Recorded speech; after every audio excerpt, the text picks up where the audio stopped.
पिछले दिनों Ranthambore tiger reserve में त्रिनेत्र गणेश मंदिर पर टाइगर द्वारा बच्चे पर हमला करने का मामला अभी ठंडा भी नहीं हुआ था कि बूंदी जिले के इंदरगढ़ क्षेत्र में एक बच्चे पर पैंथर द्वारा हमला करने का मामला सामने आया है। बच्चे पर पैंथर के हमले की सूचना से टाइगर रिजर्व से जुड़े हुए अधिकारियों के हाथ पैर फूल गए। घटना इंदरगढ़ के बिजासन माताजी के यहाँ की बताई जा रही है। पैंथर के हमले से घायल बच्चे का इलाज जिला अस्पताल में भर्ती कराया गया है, जहां से प्राथमिक इलाज के बाद उसे सवाई माधोपुर रेफर कर दिया गया। रेंजर जितेंद्र कुमार वर्मा ने बताया है कि रविवार दोपहर की घटना है, जिसमें अपने परिवार के सदस्यों के साथ बकरी चरा रहे 10 साल के बच्चे पर पैंथर ने हमला कर दिया। बच्चे को घायल अवस्था में पहले इंदरगढ़ अस्पताल में भर्ती करवाया गया। अस्पताल में इंफेक्शन का इंजेक्शन नहीं होने से वहां मौजूद डॉक्टरों ने बच्चे को सवाई माधोपुर के लिए रेफर कर दिया। रेंजर ने बताया कि पैंथर ने बच्चे की गर्दन पर झपट्टा मारा था, जिससे उसके जबड़े और गर्दन पर गंभीर चोट आई है।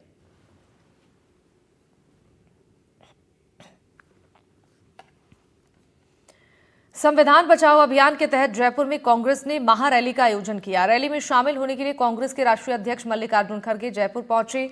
रैली में संगठन महासचिव केसी वेणुगोपाल, महासचिव सचिन पायलट, प्रदेश अध्यक्ष गोविंद सिंह डोटासरा, राजस्थान प्रभारी सुखजिंदर सिंह रंधावा, पूर्व मुख्यमंत्री अशोक गहलोत, नेता प्रतिपक्ष टीकाराम जूली सहित कई वरिष्ठ कांग्रेस नेता शामिल हुए।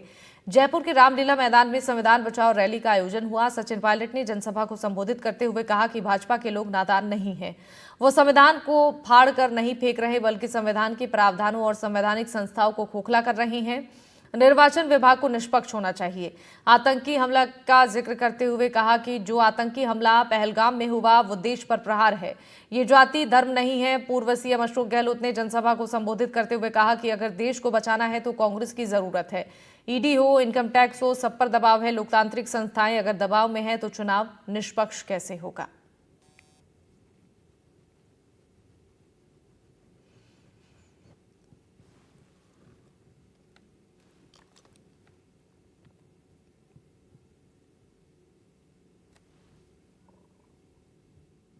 मिला आपको चांस, डेवलपमेंट करो। मिला आपको समय, जैसा जवाहरलाल नेहरू जी ने आईआईटी के किए, इरिगेशन किया, दूध का व्हाइट रेवोल्यूशन किया, इंदिरा गांधी ने ग्रीन रेवोल्यूशन किया। करो ना ऐसा कुछ करके बताओ। उसके बजाय रोज उठते ही हमको ही गालियां देते।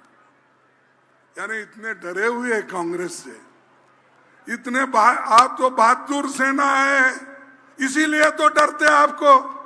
जो कुछ तमाशा हो रहा देश के अंदर, संविधान की धज्जियां उड़ रही है, जुडिशरी हो चाहे इलेक्शन कमीशन हो, ईडी हो, इनकम टैक्स, सीबीआई हो, सब पे दबाव है।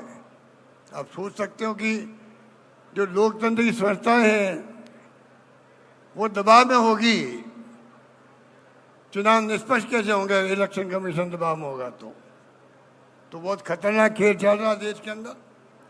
देश किस दिशा में जा रहा है कोई नहीं जानता, किस दिशा में जाएगा कोई नहीं जानता है। हमारे देश में 70-75 सालों से अलग अलग सरकारें आई।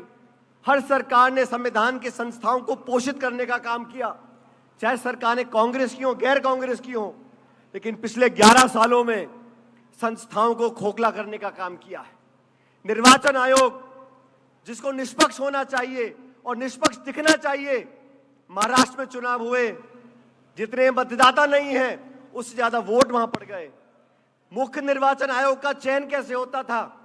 3 लोग चयन करते थे, प्रधानमंत्री, नेता प्रतिपक्ष और चीफ जस्टिस ऑफ इंडिया। संशोधन लेकर आ गए, चीफ जस्टिस को हटा दिया, अब प्रधानमंत्री, मंत्री और नेता प्रतिपक्ष, 3 लोग में से 2 का बहुमत होगा।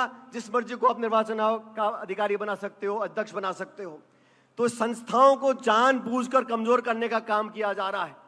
इसलिए हमें आह्वान करना पड़ेगा, राजनीति से ऊपर उठकर तमाम विपक्ष के दल एकजुट हो चुके हैं और हम कांग्रेस के लोगों की ये जिम्मेदारी बनती है कि सबसे अग्रिम पगड़ी पे खड़े होकर हमें अपने संविधान की रक्षा करनी है।